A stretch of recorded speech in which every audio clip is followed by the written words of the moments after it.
Hello, everyone. Welcome back to Essential Investments. So I'm very excited today. We have an awesome special guest. We have Jesse Smith. Jesse Smith, if you guys recognize his beautiful mug, if you guys have seen him before, that the reason why is because he's on Inkmaster season 2 and season 7. He is a true like hero. Like, he's awesome. Like I when I first met him, I told him, like, dude, I saw you in Inkmaster. I loved your art. Like, I was just so happy and excited to meet him, and I'm excited to have him today. So go ahead, Jesse. Yeah, thanks for having me, man. That's a heck of an intro there. I appreciate it. Thank you.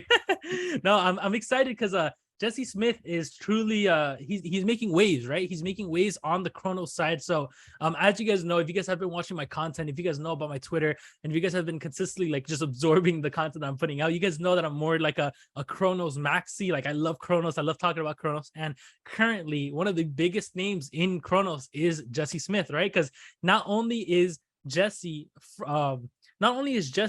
known for his art, which is Carkyous. His line is Carkyous on the Chronos NFT, but he also has a presence outside of just NFTs. He's a true tattoo artist. So he was able to go and make his art digital, right? And that is something that we haven't really seen too much on Chronos. We've seen it on other chains, but we haven't really seen it too much on Chronos. And I'm excited. I'm excited for today's podcast. I'm excited for today's interview. And I just really wanted to sit down and ask you, like, how did it come to be? How did the idea of Carkyous and you transitioning from tattoo into NFT, how was that transition? Yeah, so I've been tattooing for 25 years now. I started in 1998, and I basically, like, was just trucking along doing my thing. And I went to art school. I was tattooing while I was there. I was in the Army. I was tattooing while I was there. And then, I graduated college in 2004, and I wasn't really sure I was going to be a tattoo artist. I just, was just doing well. I was starting to get a little bit of a name for myself, like locally. And so I just decided to keep on crunching with it until I could find something else, was kind of my thought process initially. And then I just started getting a lot of attention, a lot of magazines, a lot of awards. People were lending me parts of their, full on parts of their body that I could do amazing big pieces with. And, I was just getting a ton of attention. And I remember in like 2009, so I'd been tattooing for about 11 years at that point. I had kind of been in every magazine that I could be in. I've won almost every award that I could win. And I was pretty much getting all the accolades that I felt like I could get from the tattoo world. But I was getting a little bit of disenchanted. I had done all these like massively large tattoos, and people were coming in. They said, I was known for squirrels back then. I was doing a lot of squirrels. People would come in and be like, oh, I want a squirrel doing this, and I want a squirrel doing that. And I'd do it, and then they'd walk out the door, and I just kind of felt like it was gone. Like, yeah. I did that piece. It went, some of them made it in my portfolio, some of them didn't. So what I wanted to do is create a world for my characters to live in that would give me more incentive to kind of like, and give the tattoos a little more depth. So someone would come in and get a squirrel tattooed on them, and I would put them in Carkyous in a specific location. And then maybe like a couple weeks later, another person would get a squirrel or a rabbit, and I would put them in Carkyous, and then I'd build a story between the two of them. So maybe this guy was enemies with this guy, or maybe they're friends and they discovered this other thing. And it made it so much more entertaining for me. I was just like, I started enjoying tattooing again because I felt like I had more depth, if that makes any sense. So then, maybe about a year ago, maybe it was a year and a half ago, it was right around the time when People Crap, sold that NFT for $69 million. Yep. Everybody and their mom was hitting me up because they all knew I did this world Carkyous. And they were like, dude, you got to get involved in the NFT space. You have to get involved in the NFT space. And I was, probably like a lot of people when they first get into the space or first hear about it, they're just like, this is stupid. Why would anybody buy this? It doesn't make any sense. And then, I just kept getting hit up. And finally I got approached by this guy who was doing this project, and he had five other well-known tattoo artists and myself. And he was essentially like, hey, I want to get you involved in this NFT stuff. And I said, look, man, I was like, I can't really spend time on this type of stuff unless I know that there's going to be some sort of compensation down the road. And, you know, that's something that you can't guarantee because it's solely saying, hey, if we do this, you know, in his mind, he was like, if we do this, we're going to make $1 zillion. And I was like, I can't spend time on that. So I basically told him, I was like, I need to get paid X amount of dollars and I'll start drawing. And he was like, okay, no problem. And it was a hefty amount of money. And I was like, oh, that was weird. He didn't even blink an eye. He was just like, yes. And then almost that same week that happened, I got hit up by this company in Australia that was doing some NFT stuff. And they were like, hey, we want to get you on board, And I was like, well, you know, I got this other company, they're paying me X amount of dollars. You know, I have to draw for them. And they were like, well, look, we'll give you X amount of dollars plus 50% on top. And I was like, oh, wow, what the hell is going on? So I actually ended up going with the first guy and working with him simply because I had already like kind of got that ball rolling and I didn't want to like start reversing it.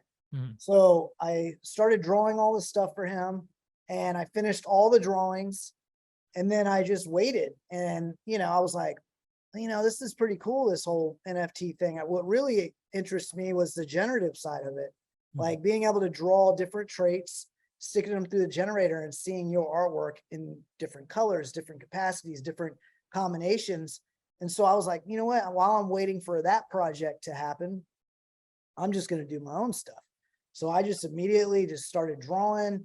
I finished a whole like 10,000 piece PFP project, but I didn't know what to do with it. I didn't know how to, like, I didn't know anything about, I set up a Discord, but I didn't understand it.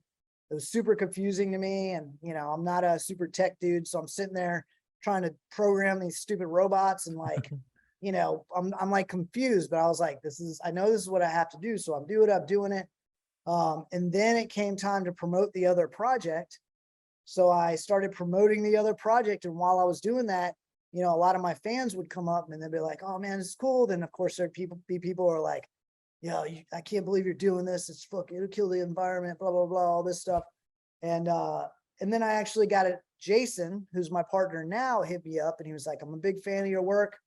If you need any help with any of this stuff, let me know. And so I met with him virtually. He lives in San Diego. I met with him virtually and we just kicked it off and it just hit the ground running. And, you know, we just got everything prepared.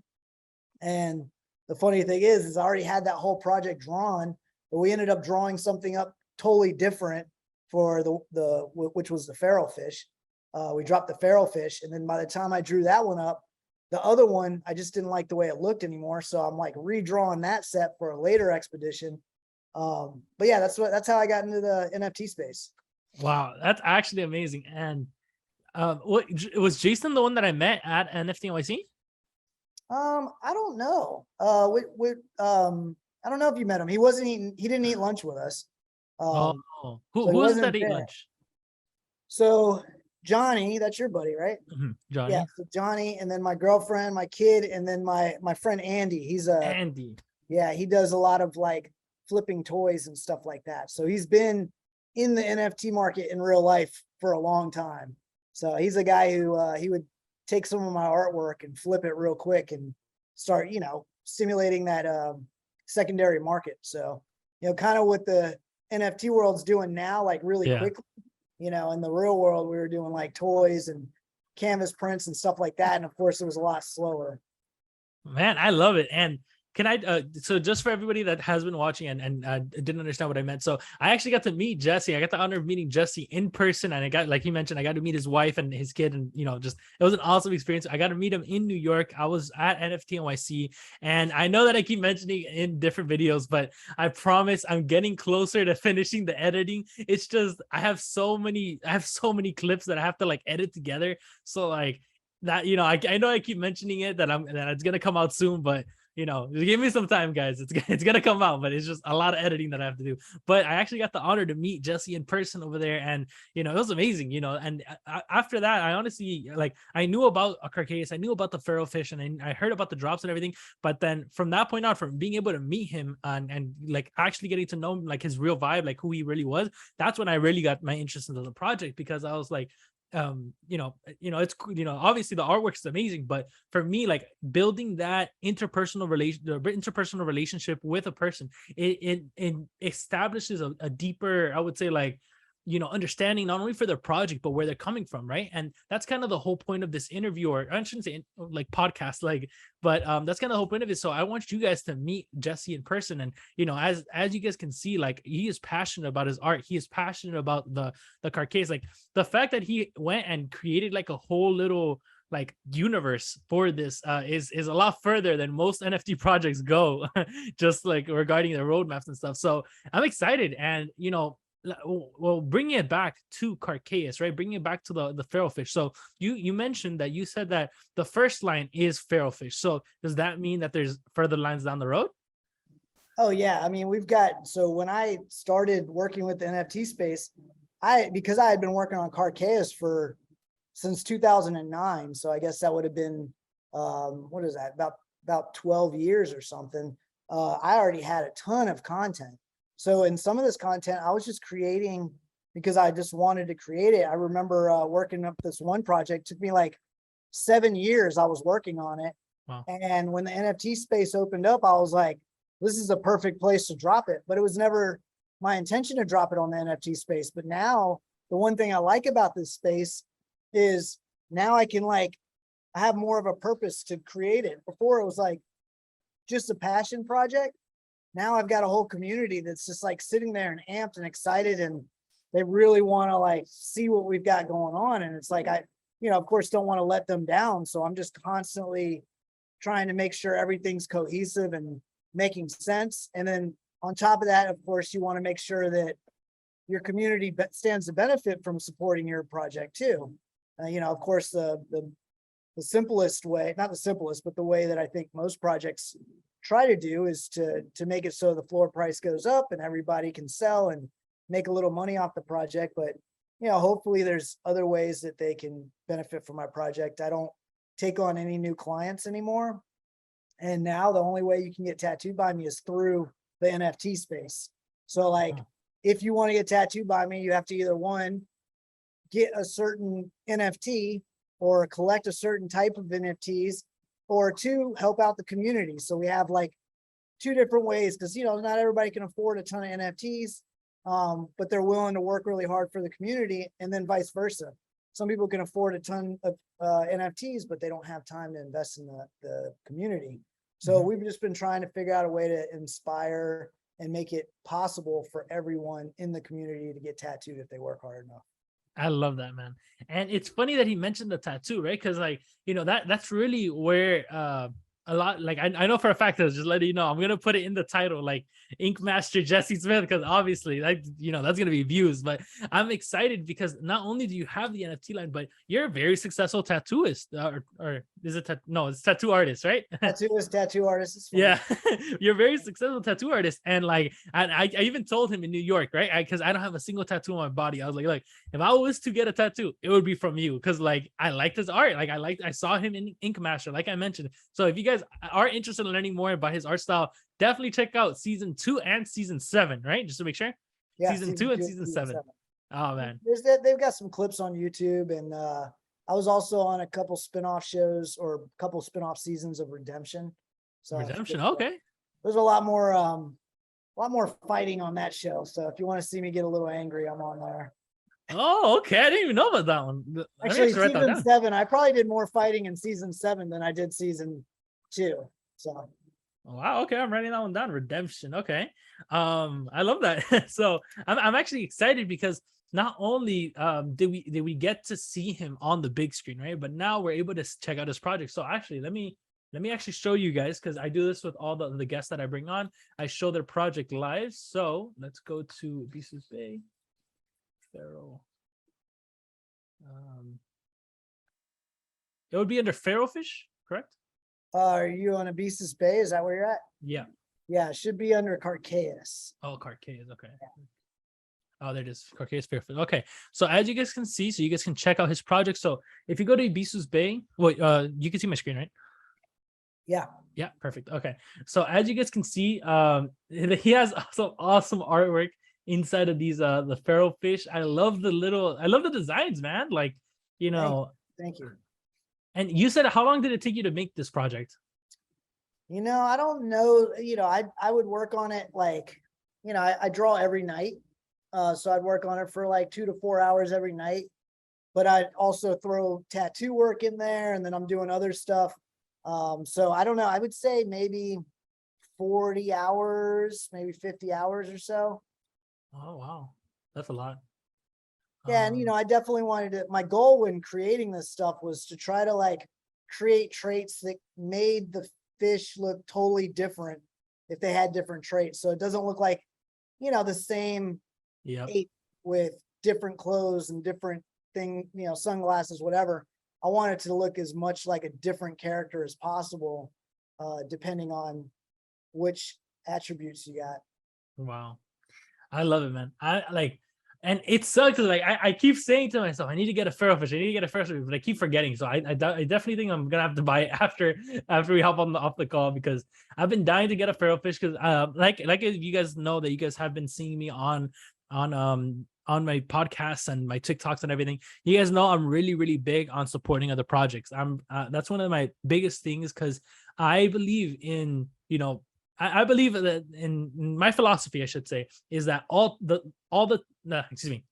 tide rises all boats, right? So if what we want to see is succeed is the Chronos chain. So supporting other projects on the Chronos chain, it helps the Chronos chain grow, right? And it helps it expand, helps more people get eyes on it. And then all in all, it helps the projects, all of us, it helps all of us inside of the chain, because we live in the chain, we thrive in that chain. And you know, that this is something that I've mentioned a bunch of times. And when it comes to cryptos, NFTs, and not only in Chronos but across the chains, there's a lot of sometimes like disconnect, right? Like, oh, like you have this project, I have this project, like we can't be friends, or you know, it's there's sometimes there's this like disconnect. But I truthfully believe it, like to my core, that like we're all in the same chain, right? We're all in Chronos. So like if you're able to, obviously, if you're able to support all the projects, do it. Like, you know, like I go and here, I can actually show you.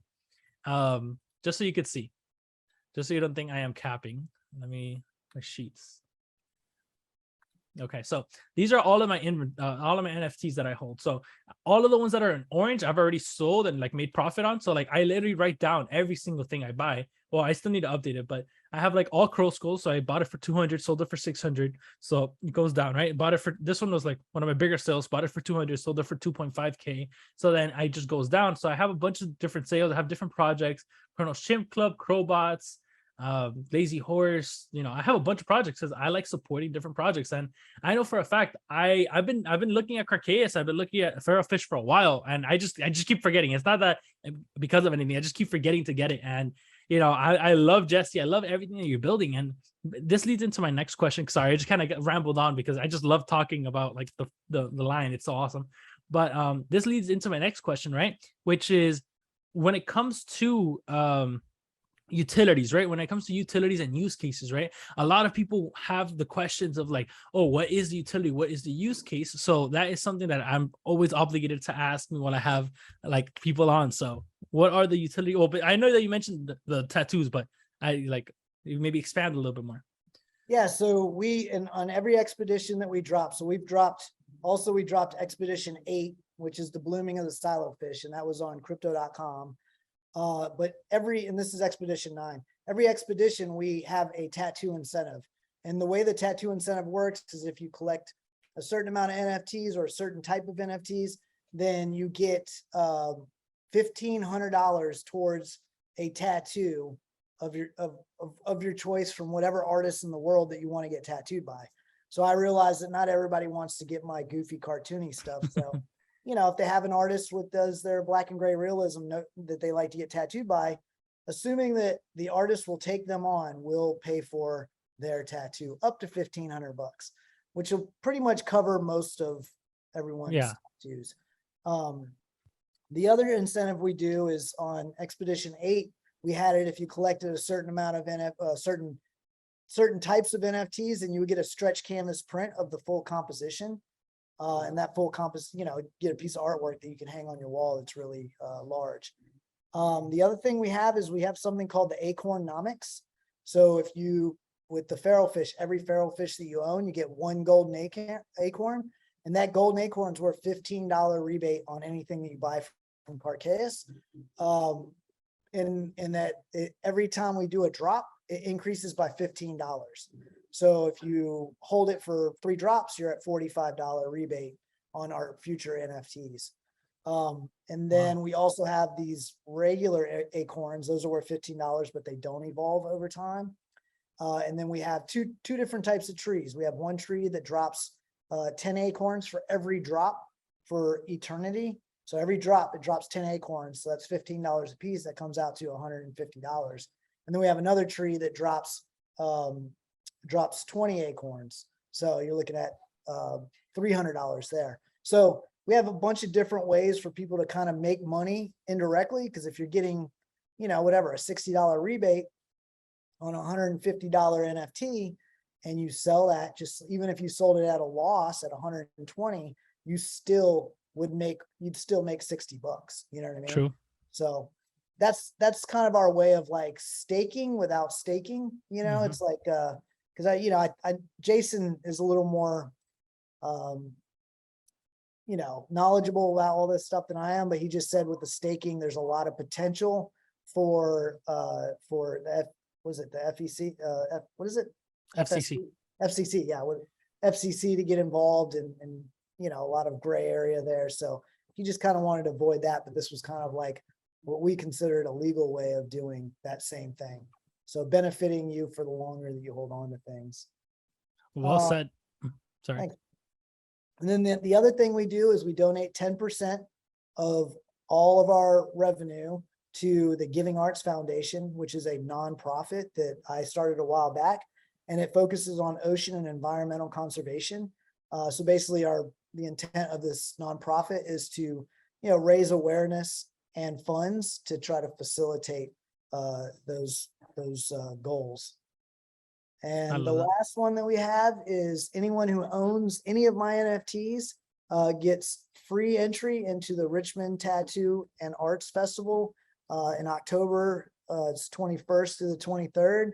And basically you get in for as long as you hold that NFT, you can get into the convention for free, as long as I'm throwing it, or any events that I throw. If I throw an event and you guys want to come and you own one of my NFTs, you get in for free, because you guys are, anyone who owns my NFTs are my people, and I want to take them. So I love that, man. I love that aspect to it, because as you mentioned, like, we're talking about a lot of utilities, like a lot of utilities, a lot of use cases. And I think like the biggest one is that you could go to these events and meet Jesse in person, right? I feel like that's super, super cool, because most of the NFT project owners and stuff, you'll almost never meet them in person, because it's just I don't know, it's just not common, I would say.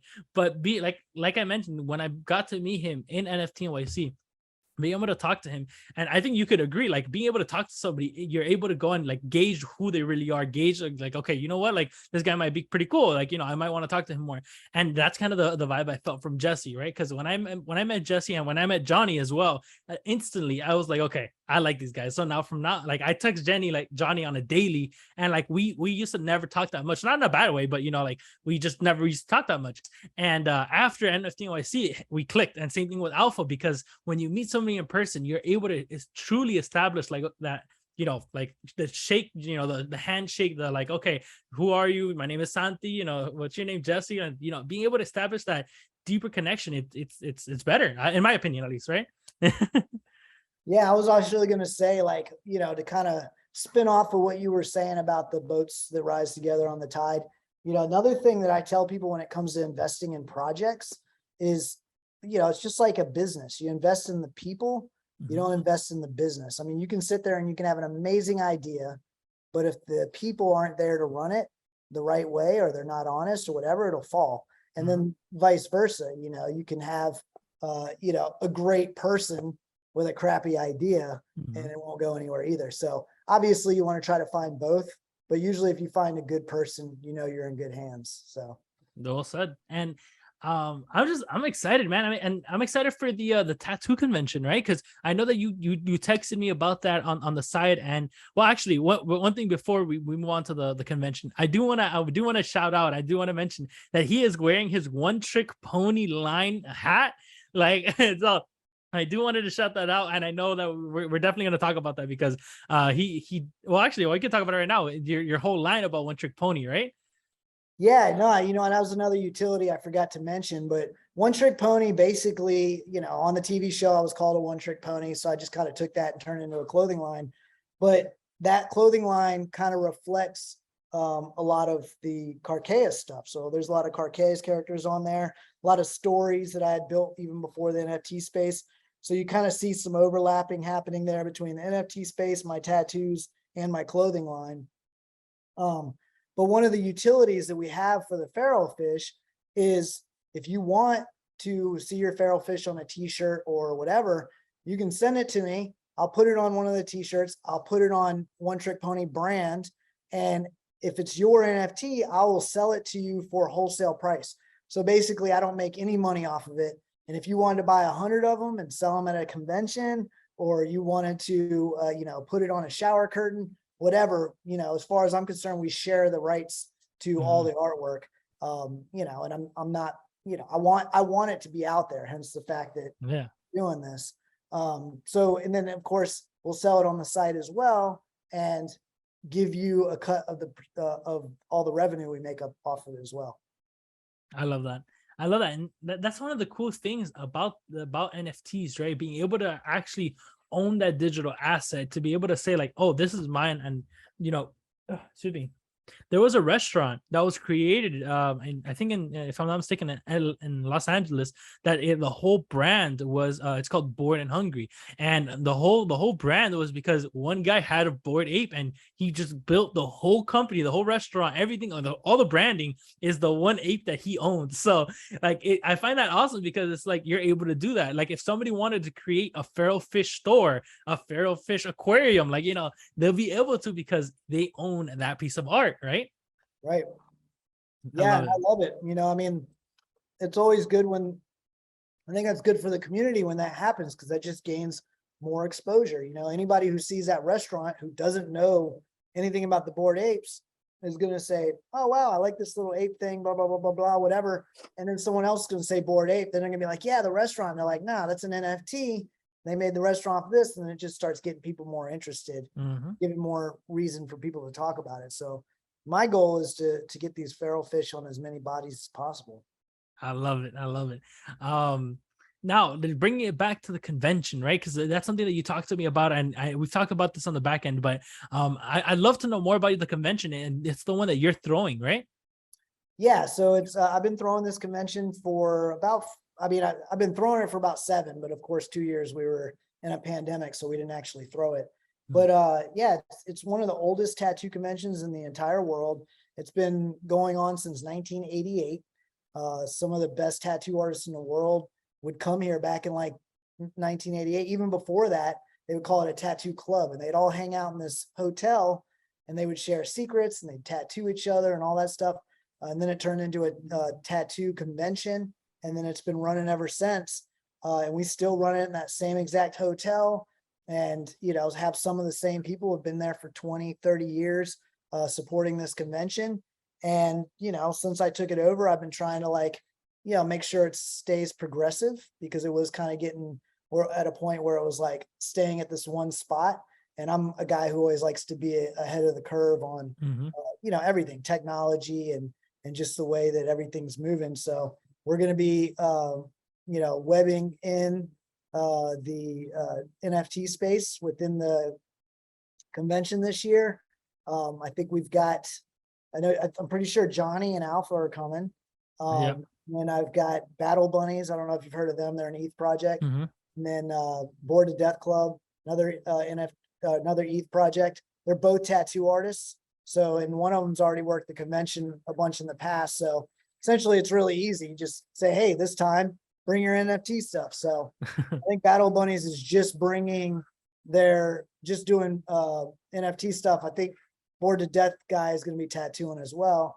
And then we're also going to have Genius and Uganzo are going to be painting live for my nonprofit, which is, we call it the Live Art for Charity event. Essentially, we get like 10 to 12 artists, and they all paint these 4-foot by 4-foot panels. And then at the end of the, after the convention, we auction them off for charity. and then whatever we get for them goes to that nonprofit. So it's gonna be pretty rad. Wow, I love that, man. Because for you guys that don't know, Gonzo and Genius, they're huge in the space currently.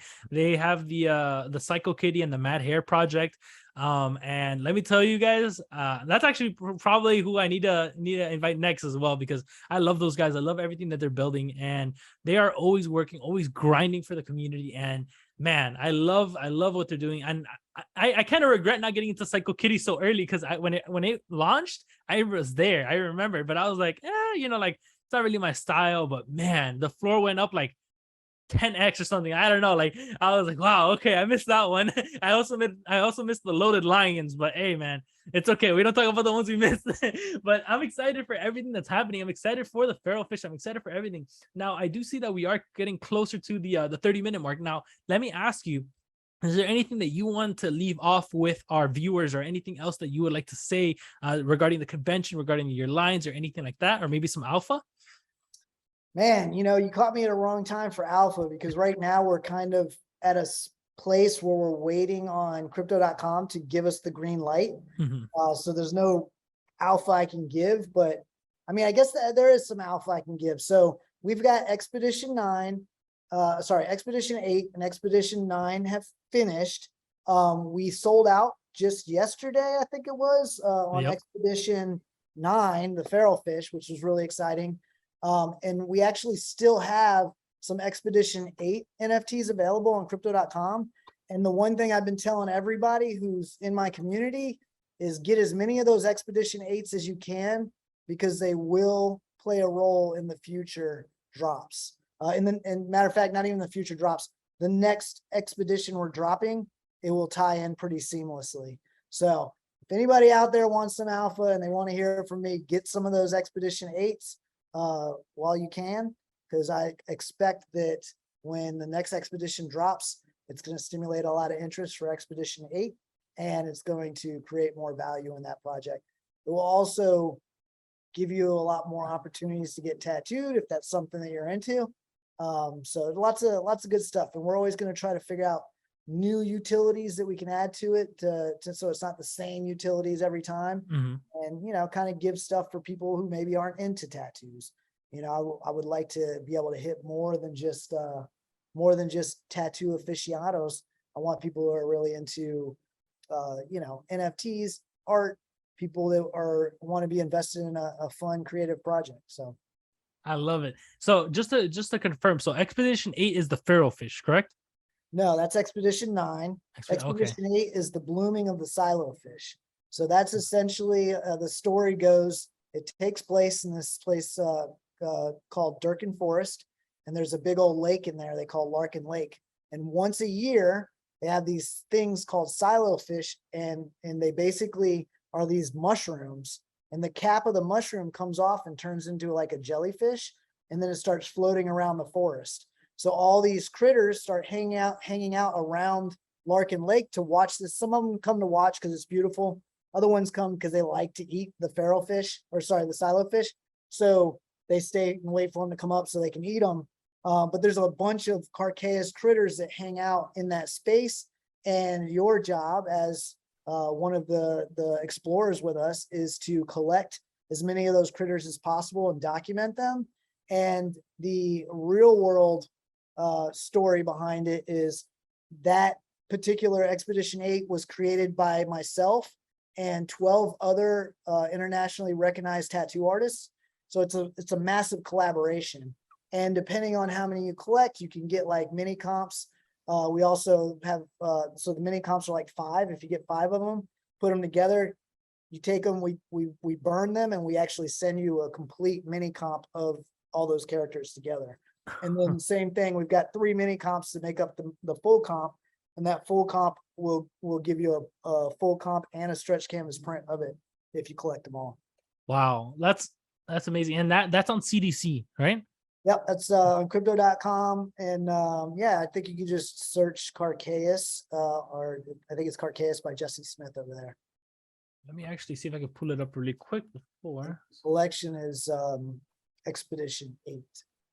So just so everybody can know, I will be linking, as I always do, I will be linking all of his everything, his Twitter, his links, everything down in the description section below. But before I do, I wanna see if I can show you guys Carkyous.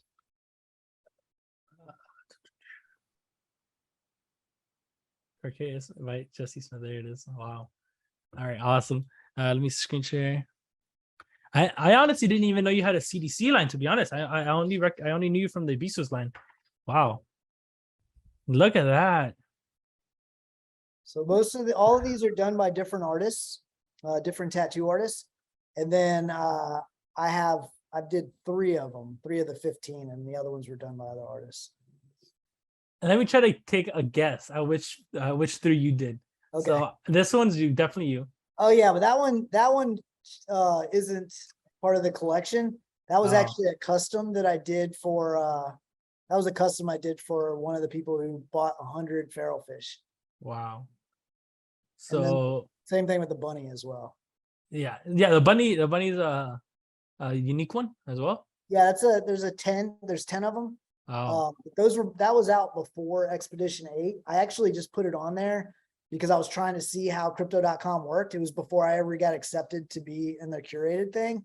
And I was like, oh, let me see how this works. And I put it on there, and then I completely forgot about it. So then when Expedition 8 started to blow up, everyone started buying that one. So we ended up selling out in one night on all of those.